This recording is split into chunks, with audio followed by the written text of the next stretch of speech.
esa delegación extendida sigan, que no hay nada más importante que el ideal y que conseguir ya que Puerto Rico sea un estado soberano.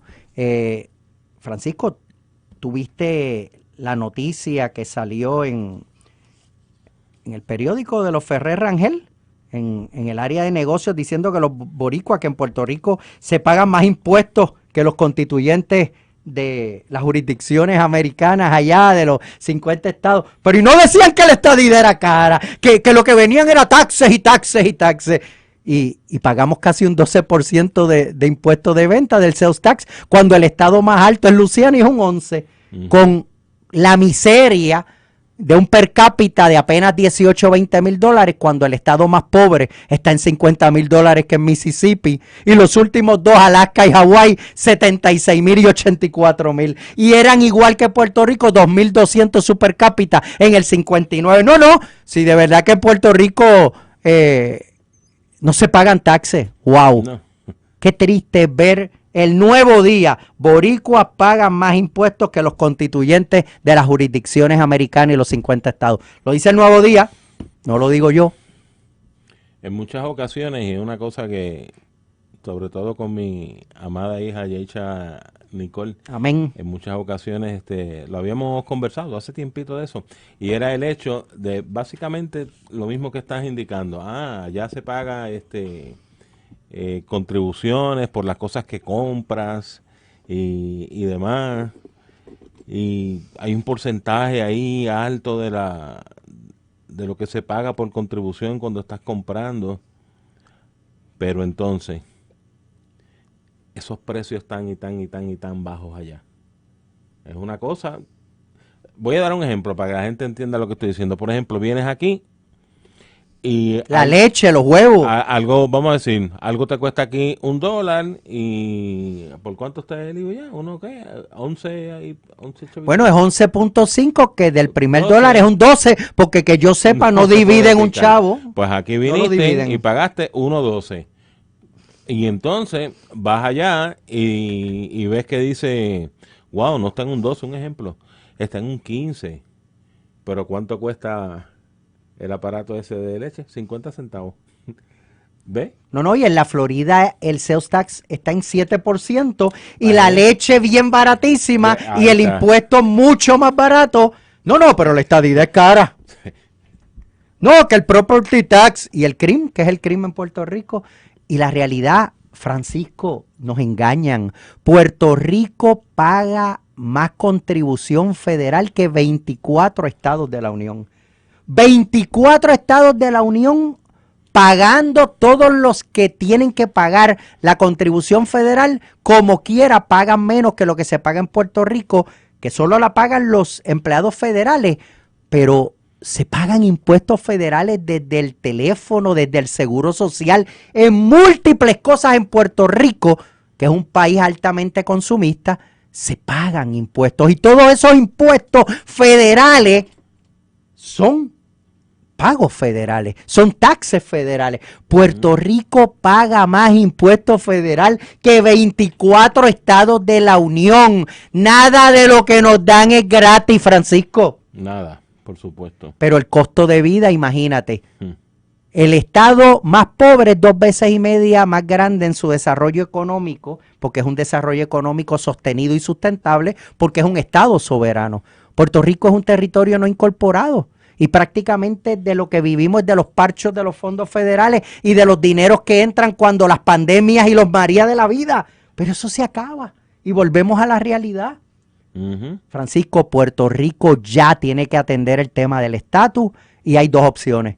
O somos una república independiente que nos van a llevar al socialismo salvaje y al comunismo, porque los líderes independentistas de Puerto Rico son amigos de estos bandidos, narcotraficantes, dictadores genocidas, ¿sí? De estos dictadores narcocriminales, genocidas de Venezuela, Cuba, Nicaragua. Así que la opción es clara. Como americanos que somos, convertir a Puerto Rico en un estado soberano. Definitiva. Francisco, y hay muchos temas para hablar en este primer segmento. Por supuesto, como siempre nuestro amado Uncle Dan nos comparte, ¿verdad? Unos chavitos de Cuéntame de eso para arrancar con todo lo que tengo acá. Algunas de las cositas por ahí, en lo que tiene que ver con esa reunión de Putin con Trump. Dicen que la reunión estuvo bien Putin, bien Putin. Bien Putin. En Alaska. Bien Trump. Sí, la reunión fue entre Trump y Putin, pero dicen que estuvo bien Putin. Pues fantástico. El punto es que al finalizar un avión B-52 pasa por encima del aeropuerto. Dicen que despeinó a Putin. Ajá, pero que le movió la pollina. Fue como que una muestra de poder, de respeto. Por acaso, para que estés claro de dónde tú estás. ¿Dónde estaba? Para que estés claro. En el estado de Alaska, que Rusia se lo vendió en $2 millones a los Estados Unidos, y luego de eso se enteraron todo el petróleo que había. Y el punto ahí, pues eso se vio como un show of force, cómo fue la gran nación americana, la nación más grande, poderosa, democrática, capitalista y de libertades del mundo. Exactamente, también estuvo la reunión con Zelensky, ¿verdad? Que se estuvo el lunes comentando bastante. Por primera vez, Zelensky se puso un trajecito, mira, negro, una cosa que se veía bien. Dicen que hasta la ropa interior era negra. Hasta las medias, la ropa interior, la corbata, la camisa, la chaqueta, todo. Sí, todos los jefes de agencia estuvieron allí presentes.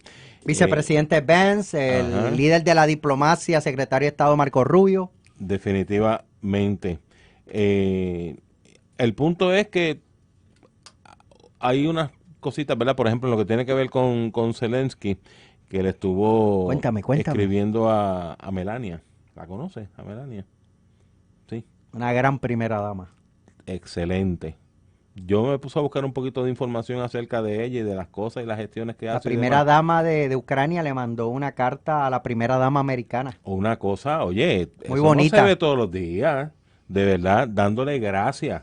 Mira, gracias por la reunión, gracias por esto, qué bien. De mujer a mujer. Oye, una cosa, pero de verdad que a otro nivel completamente. Y se dice que fue una carta con muchísimo respeto. De verdad que como sí. tiene que ser. Como tiene que ser. Otro de los puntos tiene que ver con la redistribución en el estado de Texas. Se dice que eso ha hecho que haya un repunte republicano, pero bien... Eso lo vamos a tocar con el estratega conservador Javier Ortiz a las 8:35, Francisco. Ese tema es bien importante.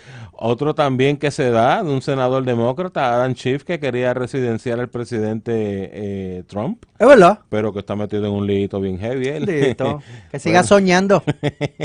Definitiva. Muchos ya lo trataron en 4 estados. ¿Y qué pasó? ¿Y qué pasó? ¿Y qué pasó? ¿Cómo dice tu amigo? ¿Qué pasó ahí? No pasó absolutamente nada. Al momento, en la capital, allá en Washington, D.C., van por 550 los arrestos, desde que comenzó a ponerse las cosas como tienen que ser por el libro. Mira, Francisco, sacaron un video de la alcaldesa de Washington, D.C., cuando bajo la incumbencia de J.J. Biden le pidió y le suplicó que metiera a la Guardia Nacional allá en Washington porque no daba abasto.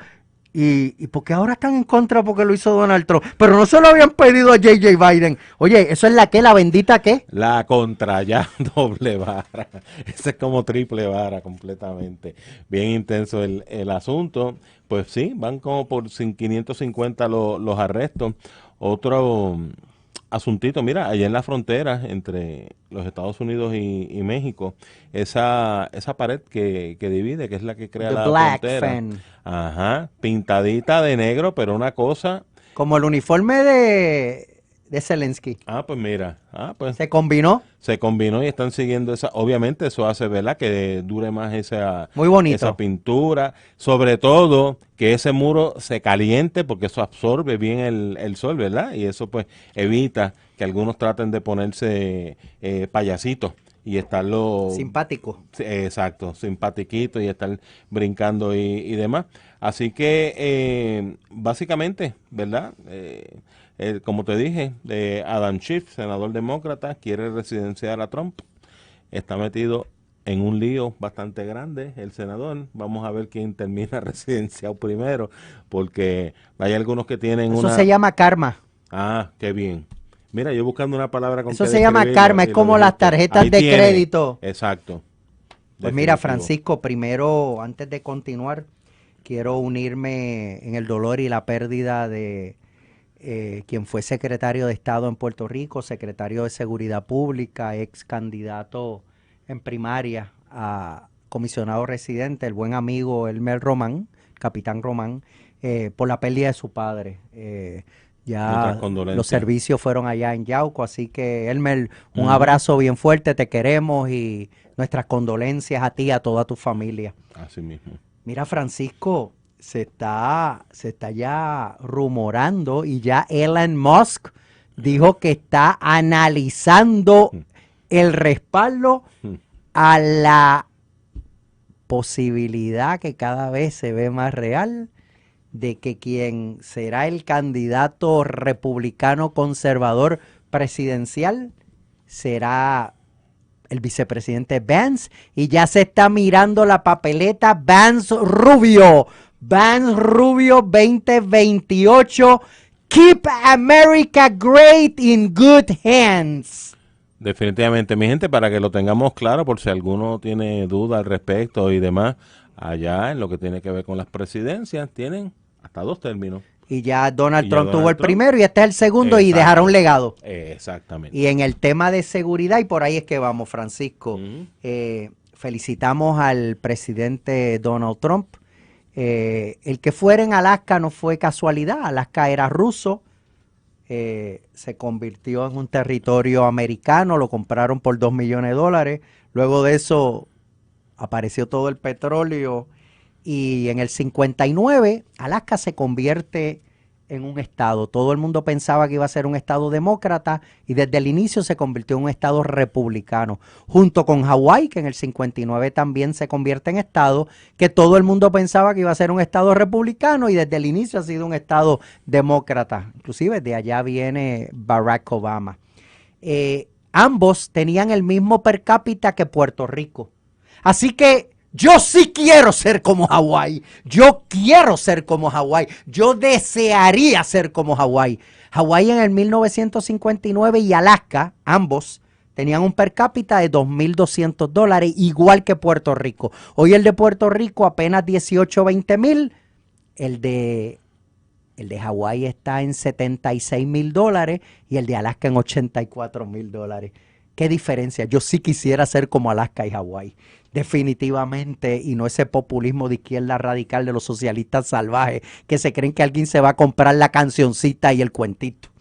Pero a lo que estábamos hablando, se hace en Alaska porque es simbólico. Fue un territorio ruso que se convirtió en americano, que se convirtió en estado. Y precisamente entiendo que Vladimir Putin se sentía más cómodo y seguro allí, pues porque corriendo por el hielo podía llegar a Rusia. Así Literal. que, pues me imagino que en cuestiones de seguridad él se sentía mucho más seguro que estar en Nueva York, o mucho menos en la capital federal, en D.C. Lo importante es que se dio, el presidente Trump le demostró cuál es la nación más grande, poderosa, capitalista, democrática y de libertades del mundo. Cuando ese avión le movió la pollina que no tiene Vladimir Putin, le quedó claro el poderío americano, que todo el mundo lo sabe y lo reconoce. Y fue una buena reunión. Y la realidad, Francisco, es que traigo este tema antes de pasar a la reunión del lunes, porque en este momento hay negociaciones. Y precisamente yo creo que más allá que los buques y que lo que dijo la Attorney General o Secretaria de Justicia Federal y lo que está diciendo Marco Rubio y pues que los días de Nicolás Maduro como presidente y Diosdado Cabello están contados, hay negociaciones. Y dentro de esas negociaciones hay que reconocer que a Estados Unidos, más allá de algunos intereses que tiene por el dinero que ha metido en ese conflicto y lo va a capitalizar con minerales y con recursos naturales y otras cosas, definitivamente. Pero la realidad es que a Estados Unidos no le interesa mucho Ucrania. Igual que cuando Putin tiene que negociar entre si le interesa más el tema de Ucrania o el de Venezuela, Venezuela no le interesa, porque su problema es Ucrania, que si la OTAN entra a Ucrania, Ucrania toca los bordes de Rusia. Por ende, Venezuela está muerto en este momento y Putin regala a Maduro, a Diosdado Cabello, a Jorge Rodríguez y a todos sus secuaces a cambio de conseguir algo positivo para él en el tema de Ucrania. Y quiero que sepan, amigos que nos escuchan, y los que saben un poquito de geopolítica lo entienden, que eso es lo que está en discusión. Y eso es lo que está haciendo que ya Venezuela se está convirtiendo en carne bien abombada. Ya la realidad es que China es el único con un interés. Y China no se va a buscar un problema ni por Taiwán ni por Venezuela. Es lo menos que van a Y buscar. precisamente por eso es que Donald Trump está tan estratégico con Putin, porque el enemigo de mi enemigo es mi amigo. Y el enemigo grande de la nación americana es China, tanto en lo económico como en potencia. Por ende, neutralizar a Rusia y tenerlo en una esquina es positivo para Donald Trump. Donald Trump es un maestro de la negociación. Donald Trump, como dicen mis amigos republicanos y hasta muchos demócratas de centro, gracias a Dios que Donald Trump es el presidente, nos sentimos mucho más seguros que sea él el que es el presidente y el que está negociando, y ha vuelto a darle esa grandeza a nuestra nación americana.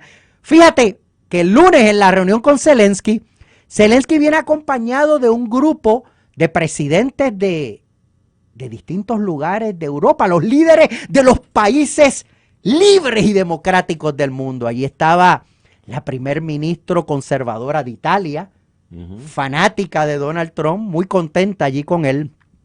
Estaba Macron, el presidente de Francia. Estaban los presidentes de Reino Unido, estaban de Alemania, de distintos lugares de Europa y de la OTAN. Y parecían que todos reportaban a Donald Trump. Tú veías a Donald Trump en su escritorio, en su despacho, y tú veías a todos al frente y parecía como que el líder del mundo era Donald Trump. Y no parecía, Francisco. Donald Trump es el líder del mundo, es el líder de la OTAN, porque es el presidente de la nación más grande, poderosa, democrática, capitalista y de libertades del mundo. Y volvió a poner en su situal a la gran nación americana, la nación de la que somos ciudadanos, como americanos que somos y que aspiramos a convertir a Puerto Rico en el Estado soberano de Puerto Rico. Qué emoción hablar de esto, qué emoción ver el manejo de Donald Trump. Y de ahí nos movemos del tema de Ucrania, que ya está neutralizando y va a conseguir esa paz, va a conseguir que Vladimir Putin va a tener que aceptar las condiciones y quedarse como un niño bueno, porque si no va a tener unas consecuencias bien grandes. Porque Donald Trump puede ser un gran amigo, pero no lo tengas de enemigo. Y que lo digan los demócratas que trataron de destruirlo, de meterlo a la cárcel. ¿Y qué lograron? Que ganó la elección del 2024, 318 el voto electoral, casi 4 millones el voto popular. Eso es lo que lograron los socialistas salvajes, la izquierda radical, el dinero de George Soros y todos sus secuaces y todo ese andamiaje demócrata, no liberal. Yo respeto a gente liberal. Es que son de izquierda radical, son socialistas salvajes, nos quieren llevar a nuestra nación al socialismo, quieren empezar con un alcalde socialista en Nueva York que no creen las almas, pero en su boda allá en su país, todo el lugar estaba rodeado de personas con armas. Es que son así. ¿Te acuerdas, Francisco, que Hugo Chávez le quitó las armas al pueblo para que solo el ejército y sus colectivos sean los que tuvieran las armas para arrodillar al pueblo, para que el pueblo no pudiera levantarse cuando hicieran lo que hicieron? Y fíjate, una elección que perdieron 7-3, el Tribunal Supremo venezolano, con unos ballots en blanco, apoya la reelección de alguien que perdió 7-3. A ese Qué nivel, barbaridad. esos son los dictadores, Eso es opresores, increíble, de verdad. genocidas, narcocriminales, lo que se vive en Cuba, en Venezuela, en Nicaragua. Y hoy Venezuela se ha convertido en una cárcel. Jorge Rodríguez, el líder del Parlamento, amenazó que todo extranjero que llegue a Venezuela va a quedar preso. Cuba era la isla cárcel y ahora Venezuela es la isla comunista cárcel. ¡Wow! Eso es lo que estamos viviendo. Pero, por otro lado, Francisco, Ecuador. En Ecuador, después de 20 años de gobierno socialista, de Evo Morales, el pedófilo, en las elecciones del domingo, van a segunda vuelta 2 candidatos de la derecha. La izquierda radical socialista se quedó en 3% de los votos. De 75 butacas en el Parlamento, ahora tendrán una. Eso es lo que es la izquierda radical cantazo. y los socialistas salvajes. Ah, Francisco, se cayeron ya en Bolivia y ahora el vuelo diario de Venezuela al aeropuerto del gobierno que Evo Morales construyó para mover droga de Bolivia a Venezuela al cartel de los soles. Les digo que se acabó. Y el pedófilo de Evo Morales dicen que está buscando cómo se escapa a México porque sabe lo que le espera. Y lo próximo, en Chile hay elecciones en diciembre este año, vuelve la derecha. En Perú, en Colombia y en Brasil hay elecciones en el 2026 y volverá la centroderecha y la derecha también. Estamos destruyendo y acabando ya con el socialismo salvaje, con el comunismo y con todos los charlatanes, como era, ¿sí?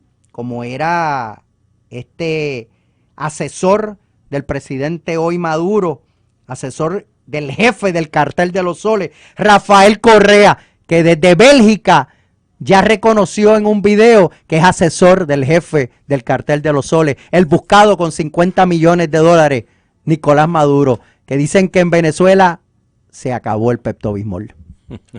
Wow. Qué mucha tela ha habido para cortar y toda la que falta, definitivamente. Mi gente, vamos a hacer algo, vamos a una pausa y regresamos rapidito y continuamos con La Nación Informa. Francisco, y como decía, en Ecuador barre la derecha a nivel de que el partido socialista salvaje que estuvo 20 años en el poder se quedó con solo un 3% del voto, el candidato del Castillo, un 3%. De 75 butacas que tenía en el Parlamento, solo una. Y yo felicito a los 2 líderes de la derecha, tanto a Rodrigo Paz Pereira, que obtuvo el 32% de los votos, y Jorge Tuto Quiroga, con el 27%. Si ambos hubieran estado unidos, hubieran logrado más del 50%, tuvieron 59% de los votos los dos. Así que la segunda vuelta es a ver cuál de los 2 de derecha será el presidente de Bolivia. Felicito a ese pueblo lindo, a La Paz, capital de Bolivia, y a todo ese pueblo de Bolivia, porque se levantaron ya y salieron del pedófilo de Evo Morales y de esa izquierda radical socialista salvaje. Y lo que significaba para el chavismo, el castrismo, para el cartel de los soles, para el narcotráfico. Qué bueno. Lo próximo, Chile, Perú, Brasil y Colombia. Estoy loco ya por ver arrodillado al terrorista de Gustavo Petro. Y Francisco, hablando de Colombia, gracias a Dios se hizo justicia, Francisco, y tenemos que estar muy contentos porque ya el expresidente de Colombia, Álvaro Uribe Vélez, está libre. Ya está libre, ya pudo salir de su casa, ya el pueblo lo recibió, pudieron prevalecer en el tribunal, luego de que un tribunal de primera instancia había mantenido esa sentencia injusta, se hizo justicia. Y ya Álvaro Uribe es un hombre libre, no tiene que estar encerrado en su casa y va a poder seguir defendiendo al pueblo colombiano, defendiendo la centroderecha, defendiendo el capitalismo, defendiendo la ley, el orden y las libertades. Qué bueno. Dios bendiga a Colombia y lo vuelva a traer al capitalismo, a la prosperidad, a un gobierno de derecha, igual que queremos lo propio para Chile, para Perú y para Brasil. Y Francisco, luego en el último segmento vamos a tocar unas cositas de Puerto Rico. Pero, ¿qué te parece ya si nos movemos con nuestro gran amigo, el estratega conservador Javier Ortiz? Porque quiero tocar en detalle ese gran triunfo del gobernador Abbott, el gobernador del estado de Texas, en la batalla de la redistribución electoral, mientras los demócratas se le fueron para Illinois. Qué casualidad, Illinois para Chicago, un estado demócrata liberal de izquierda. Y ya tenemos con nosotros para empezar con este tema y otros que queremos tocar con él, como lo que fue esa reunión del viernes en Alaska con Putin, la de Casablanca con los líderes de Europa, de la OTAN, entre ellos la primer ministro de Italia y Zelensky. Así que ya tenemos con nosotros directamente desde la capital federal a nuestro gran amigo, el estratega conservador Javier Ortiz. Javier, buenas noches. Saludos, bienvenido. Javier. Buenas noches, profesor y Adam. Un placer y honor poder estar con ustedes esta noche. El placer es nuestro. Muchas gracias por estar con nosotros nuevamente, con nuestro público soberano. Gracias, Javier, y cuéntanos un poquito de Texas. Sí, te estabas hablando de Texas y hoy la Cámara de Representantes en Texas aprobó un mapa nuevo para la representación en la Cámara de Representantes Federal, que se espera que elimine 5 demócratas o añada 5 republicanos, dependiendo cómo lo quieras ver. Me imagino que muchos de la prensa de izquierda en Puerto Rico van a decir que nosotros los republicanos estamos cambiando el sistema para quitar representación a la gente. Yo les refiero a todos esos que crean eso, que miren los mapas congresionales de estados como California, Massachusetts, Illinois, Nueva York. Nueva York, y que vean más o menos cómo es que los demócratas en esos estados y otros han dibujado distritos para literalmente agrupar a personas negras en unos casos, a personas de apellidos en español en otros casos, separándolos de sus comunidades simplemente para añadir números demócratas en la Cámara de Representantes. Francisco, son 40 en Texas, ¿verdad? Los congresistas. Javier, perdón. No sé exactamente el número, pero eso suena más o menos. Sí, correcto. por ahí, exacto. Igual, 30 en Florida. Entonces hablabas del presidente y las reuniones que tuvo en Alaska y en la Casa Blanca, relacionado con la guerra de Ucrania. Y pues el presidente sigue cambiando las expectativas de la izquierda, y en este caso pues la izquierda europea y en parte la izquierda en los Estados Unidos. Lo más interesante es que al terminar sus reuniones en la Casa Blanca, el presidente llamó a Vladimir Putin, era a la 1 de la mañana en Moscú cuando hizo esa llamada, y los europeos pues se estaban mirando unos a los otros con cara de teléfono ocupado, que no podían creer que el presidente Trump en ese momento iba a llamar. Ellos querían un proceso de consultación de qué se iba a hacer, que se a lo mejor, y la semana que viene pues hacemos una llamada con Putin. Le dice: interesante y relevante, la llamada la vamos a hacer ahora, y la llamada la voy a hacer yo, y yo voy a hablar con él y le voy a decir lo que pasó aquí, y vamos a ver si podemos reunirnos la semana que viene para ver cómo terminamos esto. Así que hay una gran posibilidad de que Putin, el presidente Trump y Zelensky se reúnan la semana que viene. Es muy posible que esa reunión sea en el Medio Oriente, y esperemos que a la brevedad posible se pueda parar esta guerra. Miles de personas siguen muriendo en esta guerra de los dos lados, y pues hay que terminar esto. Esto no es bueno para nadie. Mientras tanto, todos los de la izquierda y la prensa, a veces son los mismos, han hablado de, yo me acuerdo que aquí hace 6, 7 meses atrás nos estaban explicando que la economía de los Estados Unidos iba a ser horrible con el tema de los aranceles, y pues todavía estoy esperando que eso suceda. Me imagino que pronto, a lo mejor mañana abro el periódico y me dirá que en la semana que viene pues se va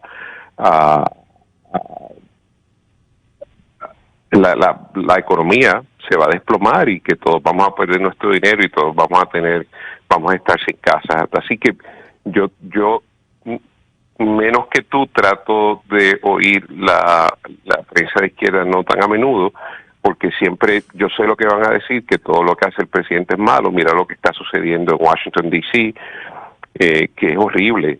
Han parado los crímenes en las calles. Hoy estaba viendo a unos de la izquierda que arrestaron a un señor que gritando en español decía que quería regresar a su familia. A las 3 horas se determina que este señor es convicto de violación de menores y en los Estados Unidos ilegalmente. Así que la izquierda se está quedando sin muchas cosas que proteger. Hemos hablado en el pasado de esta idea y de hecho he oído anuncios en la radio en Puerto Rico de un grupo que dice que personas que están ilegalmente en los Estados Unidos no han cometido ningún crimen. Y Javier, yo fui y busqué. Sí, señor. Javier, te quería, rapidito, y que no se te vaya tu línea, pero te quería hacer una pregunta. Estoy escuchando críticos de que la Guardia Nacional esté en Washington, que está haciendo un gran trabajo, pero hace 2 años no era la alcaldesa de D.C. la que estaba pidiéndole a Biden que moviera la Guardia Nacional. Sí, pero yo creo que lo más importante es que todo el mundo tiene que entender que la Guardia Nacional de Washington, D.C., es diferente a la Guardia Nacional de todos los estados y los territorios. Correcto. Específicamente, esa Guardia Nacional está bajo el comando del presidente de los Estados Unidos, que ha delegado al Departamento de Defensa, al Secretario de Defensa y al Secretario del Ejército las operaciones de día a día de la Guardia Nacional de Washington, D.C. Más allá de eso, en la Constitución, en el artículo 1 de la Constitución, que es lo que crea el distrito, lo que nosotros llamamos Washington, D.C., le da unos poderes especiales y hay unas otras leyes que le dan unos poderes especiales y específicos al presidente de los Estados Unidos. De hecho, mi ex esposa me escribió y me dice que donde ella vivía en Washington, D.C., pues que, gracias a Dios que los vecinos la han escrito y que ahora todo está bien y la gente puede salir a los restaurantes porque literalmente hay ley y orden. Qué bueno. Ley y orden. Entonces, los demócratas están en contra de la ley y orden. En Puerto Rico, estos grupos me imagino yo que son de izquierda, hablan de que las personas que están en Puerto Rico ilegalmente pues no han violentado ninguna ley. Y yo pues claramente soy bruto, porque la ley dice que entrar a los Estados Unidos sin una visa es un acto ilegal que se comete en contra de las leyes de los Estados Unidos.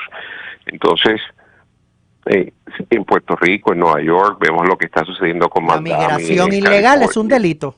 No, inmigración, no es migración. Migración es otra cosa. Inmigración ilegal es un delito. Correcto. Inmigración ilegal es un delito. Entonces, los demócratas ya no saben cómo defender esto más. La alcaldesa de Boston, Massachusetts, que en un buen día, cada vez que dice algo es una estupidez, pues aquí en los pasados 2 o 3 días ha estado en un tour de estupideces. Y profesor, la palabra esa se puede decir en la radio, ¿verdad? Estupidez se puede decir. Sí, no hay sí, problema. esa es bonita. No hay problema, no hay problema. No hay problema con eso. Ese es como decir tontería. Sí, entonces pues cuando vemos todo eso en el contexto de lo que está sucediendo en los Estados Unidos, pues no ha colapsado la economía. Eso tiene a la izquierda y a la prensa locos.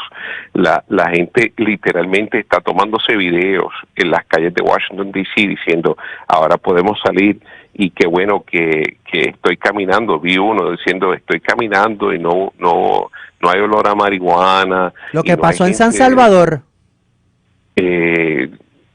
Sí, dentro de un marco de la gran constitución que tenemos en los Estados Unidos. Correcto. Y pues las noticias son buenas cuando uno sale a la calle a ver a la gente y las noticias son malas si solamente nos dejamos llevar por lo que la prensa quisiera que nosotros estuviésemos pendientes. Así que yo veo todo esto con buenos ojos, porque esto es bueno para América y para los americanos, y siempre nosotros primero.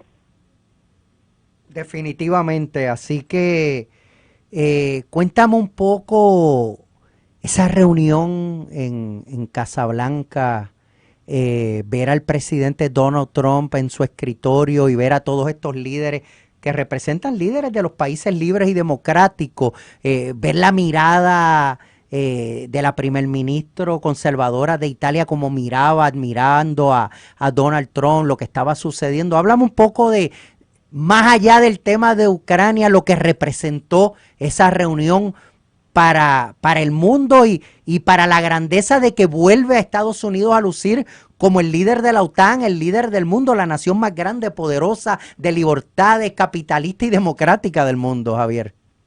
Mira, eso es una gran pregunta, Alan, porque en términos prácticos lo que sucede en esa reunión es que los europeos se han dado cuenta que ellos van a tener que pagar por su propia defensa, que la era donde el pueblo americano y que los contribuyentes al fisco americano van a seguir financiando la gran vida que los alemanes, los británicos en cierta forma, los franceses en otra forma, se han estado dando por los últimos 80 años. Eso se acabó, y que si ellos en realidad tienen un compromiso con la OTAN y con sus propios países y con la Unión Europea, pues el pueblo americano no va a ser su banco, y que literal, no más allá de banco, o sea, nosotros son dádivas del gobierno y del pueblo de los Estados Unidos por los pasados 80 años en la reconstrucción de Europa.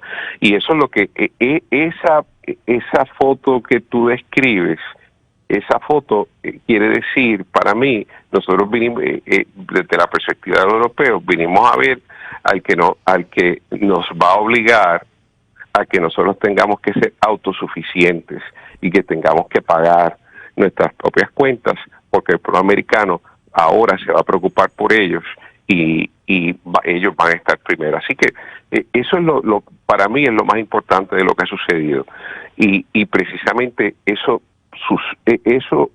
es gracias a la habilidad del presidente Trump, que por los pasados 40 años ha estado hablando precisamente de estos temas, de sentarse con alguien como Vladimir Putin, que si le creemos a la izquierda, ha utilizado al presidente Trump y todas esas cosas, que sigan en ese viaje, y tenemos eso fuerza, o sea, eso forzó a los europeos a llegar a Washington y decir, perfecto, nosotros en realidad no podemos seguir manteniendo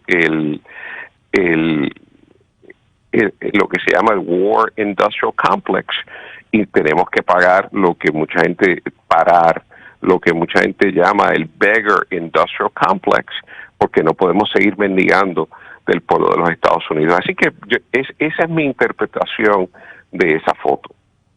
Excelente, me gusta mucho tu perspectiva y tu análisis, Javier.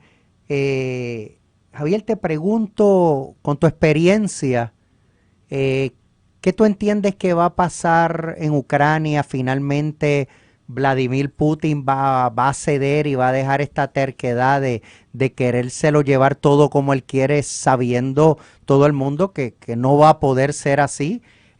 ¿Cómo tú crees que va a terminar esto y cuán importante pudiera ser en todo esto el tema de Ucrania como la prioridad para Rusia y tal vez a Estados Unidos viendo a Venezuela como más importante porque está acá en su terreno y que tal vez Ucrania más allá de por donde está geográficamente, unos recursos naturales, unos minerales, o que me tenga que pagar por todo el dinero que hemos tenido que poner allí. ¿Cómo ves todo esto? ¿Cómo tú crees que finalmente va a encajar este rompecabezas y cómo queda China en todo esto?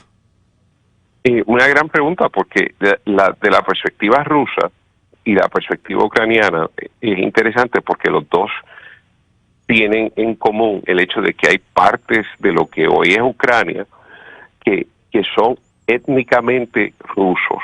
Y podemos, hay mucha gente que está en desacuerdo, que eso no tiene nada que ver, que eso cuánto, no importa.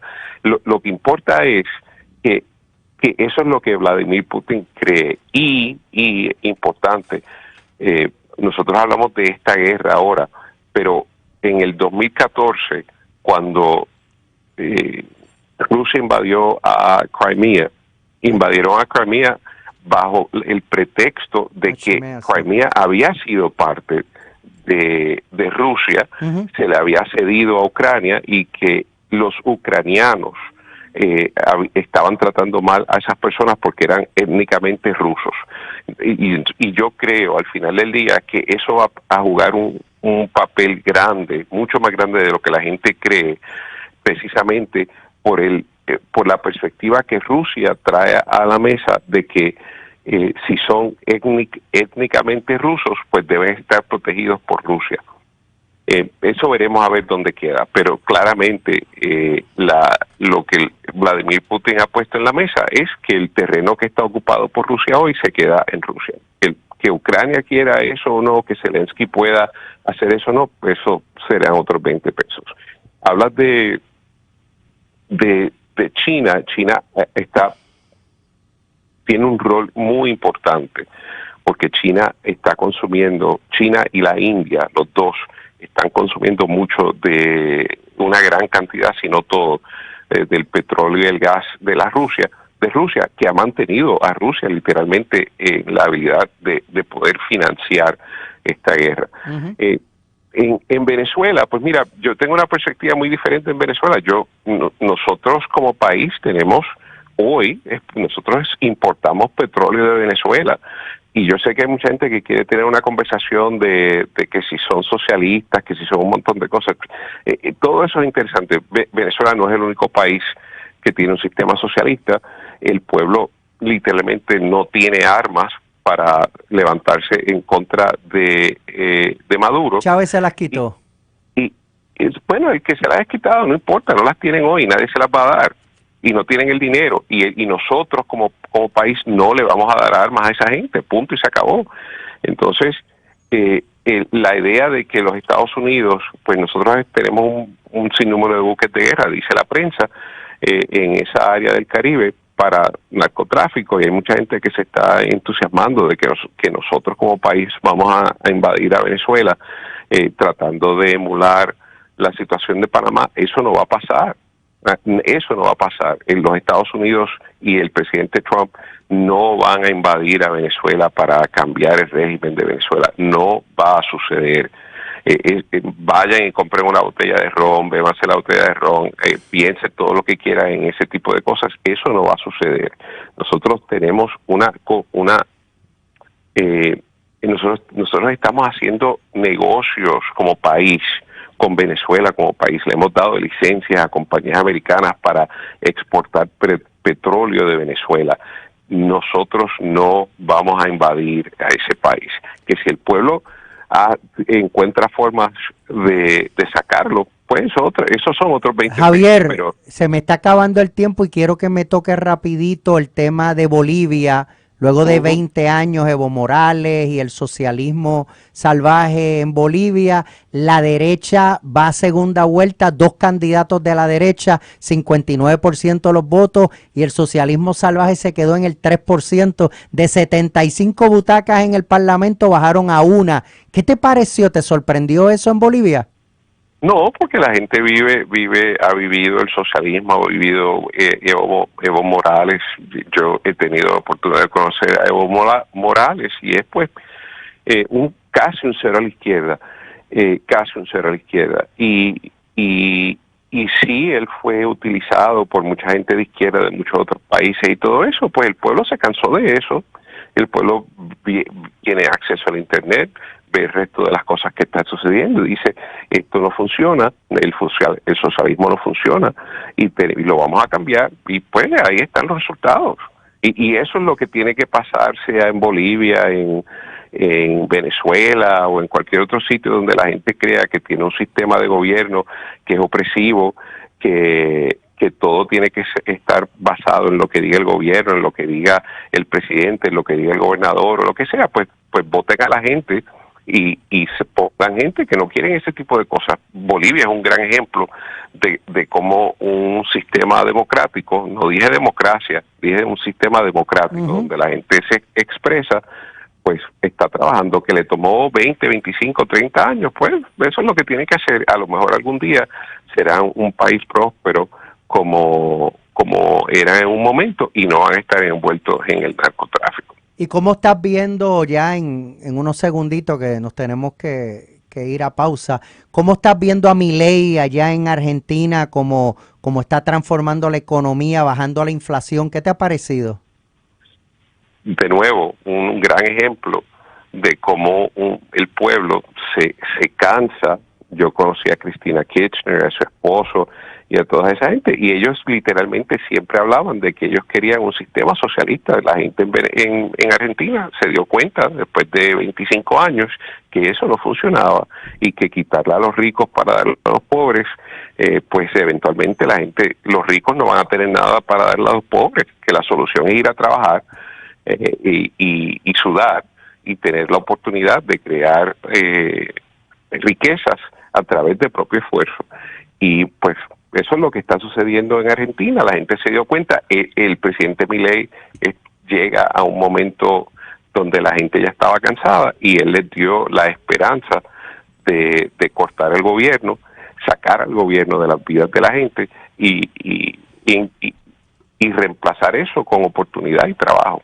Definitivo. Muchas gracias, Javier, por dedicarnos este ratito y siempre estar disponible con La Nación Informa aquí en Noti1 en la noche con tu amigo Alan Maccabi y con el profesor Francisco Pavón Febus. Gracias, eres el estratega conservador. Cuídate, Javier gracias, Ortiz. Min. Bendiciones. Gracias a ustedes, que tengan buenas noches. Mi gente, este es tu programa Noti1 en la noche. Estamos en el segmento de La Nación Informa. Vamos a la pausa. Como siempre, con mucho amor, un programazo con mi punto de vista y con un buen análisis. Este es su amigo Alan Maccabi, que les pide, sí, síganme en las redes sociales, en Facebook como Alan Maccabi, en Instagram como Maccabi Alan y en X, en el antiguo Twitter, síganme como @Alan Maccabi 7. Francisco, con mucha energía, contento, feliz, qué privilegio estar contigo y esa gran audiencia que en Puerto Rico, en La Nación y en todo el mundo a través de iHeartRadio nos escucha.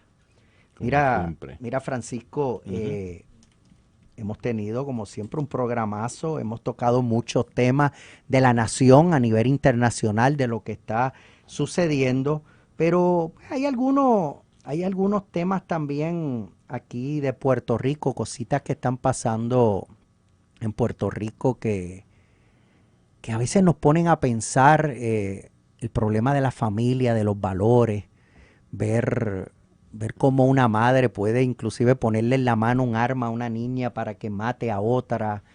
Yo se lo he dicho, el problema que tenemos, más allá de que hay un problema grave de salud mental, esto no es femicidios ni machicidios, esto no es de hombres y de mujeres, la mayoría de los asesinatos son de hombres, esto es gente enferma. El que mata a una pareja no es por ser mujer, es por el problema y por la enfermedad que pueda tener un ser humano y en un momento hace cosas sin pensar. Si alguien admira, quiere y respeta a la mujer soy yo, pero no podemos dejar que nos estén tomando el pelo. Y la realidad es que el problema que tenemos en Puerto Rico y en el mundo es la falta de Dios. Que nos hemos olvidado de Dios, es que hemos querido sacar a Dios de todo, de las escuelas, de nuestras vidas, y eso se ha llenado con mal. Y cuando nuestros dioses son conejos malos, que con líricas en contra de la mujer, denigrando a la mujer y diciendo que están con hombres y con mujeres y con muchas novias, y usted ve en un concierto una mamá con una nena de 7 o 8 años cantando esas líricas de que me den pan pan y que me den por acá y por allá, y denigrándose ellas mismas cantándolo. ¡Wow! Entonces, ¿qué podemos esperar cuando vemos las barbaridades que entonces nos molestan y nos indignan? Nuestro problema es de valores, es de familia. Tus valores cuentan. Tenemos que fortalecer la educación, la escuela. Tenemos que fortalecer la educación en las casas. Como les dije ahorita, la educación comienza 20 años antes con los padres y la educación de los padres. Y si los padres fallan, si los padres son ausentes, si los padres no están, si los padres no dan dirección y dan esa nalgada a tiempo para darle dirección a los hijos, aquí es que vemos los problemas sociales que estamos viviendo. Más allá de problemas mentales de gente enferma, también tenemos esa falta de Dios en nuestras vidas, de tener a Dios presente, de tomarnos de las manos todos los días y agradecer que todo lo bueno que tenemos es gracias a ese Señor, gracias al Dios y gracias a todas esas bendiciones. Si no nos enfocamos en una buena educación y en lograr todo esto, vamos a seguir teniendo muchos problemas. Y no me podía ir hoy, vamos ya mismo a pasar con Peter, pero la realidad es que cuando vi ese nombramiento de la exgobernadora Sila María Calderón, lo único que pensé fue en el Blue Ribbon y en aquella persona que tuvo la persecución más grande contra los estadistas en Puerto Rico, y me dio un poco de pena porque a veces queremos ser los más buenos e incluir a todos. Y cuando los demás ganan, nos excluyen, nos patean y nos escupen. Y tenemos que tener mucho cuidado. La mayoría del pueblo de Puerto Rico es estadista y tenemos muchos grandes estadistas de centro derecha, conservadores, con muchas capacidades para hacer cosas grandes y maravillosas por Puerto Rico, entre ellas convertir a Puerto Rico en un estado soberano. Francisco, ¿y a quién tenemos ya por ahí como todos los miércoles? Al licenciado Peter Miller. Peter, buenas noches. Un placer estar con ustedes, como siempre. Igualmente, un abrazote. Oye, Peter, saludos, qué bueno escucharte. Peter, como abogado, ¿qué te ha parecido todo este caso de Aybonito, de este problema de valores, ver una madre como le pone un arma a la hija, ver todo esto, y todavía esto está empezando, vienen más acusaciones? Cuéntanos un poquito lo que has conocido y cómo ves todo esto y la realidad del problema detrás del problema, que es un problema de más allá de salud mental, de valores, de familia, de cómo nos están destruyendo a nuestra niñez, desde estos grandes artistas que su lírica lo que hace es envenenar y como por otro lado lo que estamos es destruyendo a nuestros niños. Mi contestación los puede sorprender porque yo vengo de una generación que yo oía Black Sabbath y mami decía que esa era la música del demonio y que yo estaba siendo posesionado por música demónica. Los otros días se murió Ozzy Osbourne y todo el mundo lo lamentó. Mira, hay que ver esto. O sea, el problema es que ahora mismo está actuando Puerto Rico como una turba. Y las turbas no piensan. Las turbas son manipulables por el que está llevando la turba. Y lo que quieren es sangre, típicamente, ¿verdad? Hay que ver si la violencia que presenciamos con la trágica muerte de esta niña, o sea, tiene que ver los números y determinar, antes que nada, si esto es una aberración, que yo estoy casi seguro que lo es, o si esto es parte de un patrón. Ahora, o sea, porque ¿cuántas veces hemos oído? O sea, una de las razones que esto, me voy a poner de otra forma y va a ser bien crudito. Todos los fines de semana matan a 2 o 3 jóvenes. Todos los fines de semana, 2 o 3 jóvenes, y sabemos nada más por la descripción del crimen que estaban involucrados en el trasiego de drogas. Y vamos a ser sinceros, nadie pestañea. Tú dices, bueno, están metidos en eso. Es como cuando mataron al turista. ¿Qué tú haces a las 4 de la mañana metido en la perla, en una barra de mala muerte? ¿Me entienden? Correcto. O sea, todo el mundo como que, lo mataron, pero, damn, ¿verdad? Ahora bien, Pero tú tienes que ver si, como dije, esto es una aberración que no es tan que no es tan común, o si esto es parte de un patrón. Ahora bien, yo he visto en este año, vimos un video de una YAL, porque esto es lo que son, una YAL cayéndole a batazo al carro de otra mujer. ¿Recuerdan que le pusieron la YALecienta? ¿Y al final qué le pasa a esa gente? Vimos otro video de otra mujer cayéndole a puños a un carro allá en San Sebastián. ¿Se recuerdan de esa? Sí. A mí lo que me concierne es que lo que yo he averiguado es que tú tienes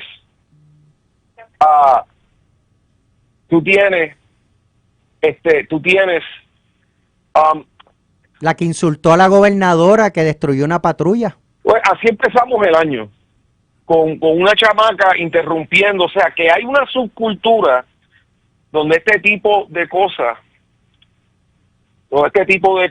es como que aceptable. Depende de quién lo diga. Bueno, mira, el término rock and roll, que empezó hace 70 años, no se equivoquen, era un término sexual. I'm gonna rock you, then I'm gonna roll you. Así que, o sea, siempre ha visto un elemento sexual. La diferencia es que desde que llegó el rap, hay un elemento de violencia en esas líricas. O sea, hay canción tras canción tras canción de que tú sabes, que te voy a copetear, etcétera, etcétera. Pero es curioso para mí, de todo lo que he oído de esto, lo que más me ha pasmado es que hice mis indagaciones y lo que averigüé, fíjate que el asesinato fue perpetrado con un cuchillo que es el mango de una peinilla. Con una manopla. Y lo que me dijeron es que cuanta YAL hay en Puerto Rico, y si les molesta que le diga YAL, well, I don't care, ¿verdad? Que cuanta YAL hay en Puerto Rico, tiene una de esas aparatas en la cartera. Wow. ¿En serio? Yeah, eso fue lo que yo dije. Wow. What the hell? Alan y yo lo dijimos a la misma vez. Definitivo. Wow. Así que de lo que estamos hablando es que sí hay una subcultura violentísima en Puerto Rico. Esto en particular es, tú sabes, contundente porque estamos hablando de una menor. Pero yo he visto videos, yo vi un video hace 2 o 3 meses de un grupo de mujeres en Llorén que forman un círculo y proceden a formar como una especie de círculo donde 2 otras mujeres se van a los puños. No sé si ustedes vieron ese video, pero ese video se fue viral. He visto videos una y otra vez de mujeres ya les toa atacándose entre sí y otras mujeres aplaudiendo. Y tú sabes, siempre hay alguien. Vamos a ser sinceros, en Estados Unidos hay decenas de videos, decenas de peleas en escuela y todos los muchachos cogiendo videos de eso. Que tú dices, pero ¿qué pasó aquí? ¿Qué es esto? So, hay que ver los números. Encuentro también interesante que la misma gente que está consternada, pasmada y desanimada por esto son los mismos que hace mes y medio atrás estaba todo el mundo diciendo que el padre que copeteó al yerno, que eso estaba bien hecho. Él le dio a la hija. Eso está bien hecho. Es increíble, ¿verdad? Depende de quién sea el hijo, de quién sea la hija. Lo que es justo. Y yo digo, pero espérate, ¿cómo es esto que ahora escopetearte? O sea, esta es la misma turba puertorriqueña que estaba todo el mundo diciendo, inclusive un ex secretario de justicia, amigo de nosotros, diciendo que lo que hizo aquel viejo que el don estuvo más que bien hecho. Hey, tú sabes, ese tipo le puso las manos encima a la hija, yo hubiera hecho lo mismo. Espérate, entonces ahora, ¿me entiendes? Y no se saben todos los hechos de cómo se formó esa pelea. Esa es la otra. Pongan eso, take that into account, como dirían los angloparlantes. So, hay muchas cosas aquí que no están exactamente yo esperaría que esto es una aberración. Esa es la palabra. Porque o sea, desde que yo soy muchacho, estoy seguro que usted también, siempre han habido peleas en las escuelas. Este pobre muchacho que le brincaron encima y le partieron la cara. Yo no estoy diciendo que es bueno o que lo tolero o nada igual, pero desde que yo soy muchacho siempre habían peleas en la escuela y a veces, yo me recuerdo que en la calle mía habían estos 3 hermanos que eran unas amenazas públicas. O sea, se mandaban al chiquito a pelear y entonces ellos 2 le brincaban encima con el que él estaba peleando si le empezaba a ganar al chiquito. O sea, que este tipo de cosas viene por décadas. O sea, esto no es nada nuevo. Sí es concerniente que la escuela no haya rendido un informe y haya llamado a las autoridades, pero ese es el lado que están dando las pizzas. Siempre hay 2 lados a cada moneda, siempre en esta circunstancia. Fíjate que cuando arrestan a estas mujeres, tenían contusiones en el cuerpo. ¿Tú le dices eso? Correcto. ¿Dónde salieron esas contusiones? ¿Fue que las cogieron en la cárcel o fue que estaban enfrascadas en una pelea y eso era puño limpio y tú sabes? Who knows? ¿Eso justifica que hayan apuñalado a la niña? Por supuesto que no. Por supuesto que no. Pero yo soy de los que creo que parte del problema grave que tenemos en Puerto Rico es que tenemos un sistema que, como dice la Constitución de Puerto Rico, el sistema está para rehabilitar y no para castigar. Y yo soy de los que creo que debería ser de castigo. ¿Me entiendes? Yo no creo en libertad bajo palabra, que quede claro. No creo en eso para nada. Creo que tú deberías cumplir. O sea, que yo creo que si atacáramos ese tipo de cosas... Hay delitos que tienen que tener grandes consecuencias, coincido contigo. Es que para mí es diferente. Tú tienes que simplemente eliminar a gente nociva de la sociedad. Tienes que eliminar, punto. Se acabó. Eliminate them. Los federales vinieron hace 40 años atrás y establecieron lo que llaman the Federal Sentencing Guidelines. Y para no aburrir a la audiencia, a lo que vamos es que averiguaron que los delitos violentos los estaban cometiendo más del 90% hombres entre la edad de 18 y 25 años. Y procedieron a castigar esos crímenes con condenas fuertes de 30, 40 años bajo el precepto de que cuando tú sales, entraste a los 20, pero sales a los 60, ya no vas a estar jangueando en la esquina o vas a estar metido en barras de mala muerte a las 2 y 3 de la mañana y por lo tanto vas a dejar de ser una amenaza para la sociedad.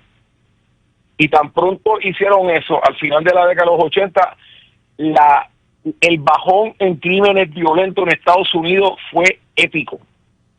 Épico. En Puerto Rico, sin embargo, criminales violentos los mandan para 20 años, están en la calle en 5, pues tenemos un sistema sumamente bondadoso en términos de las condenas y todo ese tipo de cosas. Peter. Eso no aplica a esta situación porque la madre no tenía récord delictivo. O sea, por eso que pienso que esto es una aberración. Definitivo, coincido contigo y yo creo que mejor palabra no se puede usar. Correcto. Peter. Pero mira, es como el don a ese que vino y mató al yerno. Ajá. ¿Qué salió después? Que él le había dicho al yerno, yo te voy a llevar a la policía por la paliza que le diste a mi hija. Y sin embargo se le apareció en la casa, en el apartamento del yerno, con un cañón. Tomó la justicia en sus manos. Imagínate que todo el mundo haga eso. Yo soy fiscal, yo te hago el argumento, o sea, la premeditación estaba ahí. El momento que se le apareció a la casa. Claro. Con un cañón.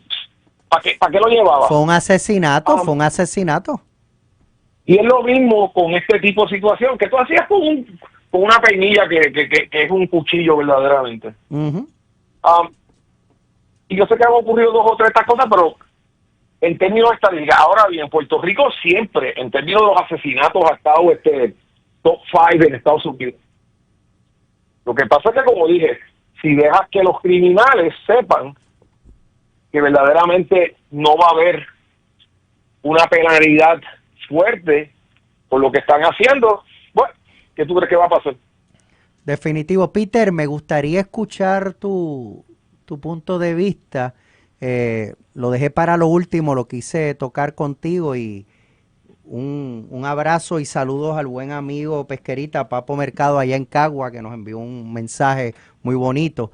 ¿Qué te parece hoy, aunque ha quedado un poco sin mucho olor ni sabor, hoy el Partido Nuevo Progresista, partido que funda don Luis A. Ferré, con Carlos Romero y con uno de mis mentores, Ramón Luis Rivera Padre, siempre diciendo los pobres primero, hoy cumple 58 años el Partido Nuevo Progresista, y como que eso se ha quedado, ¿qué te parece eso y qué vislumbra?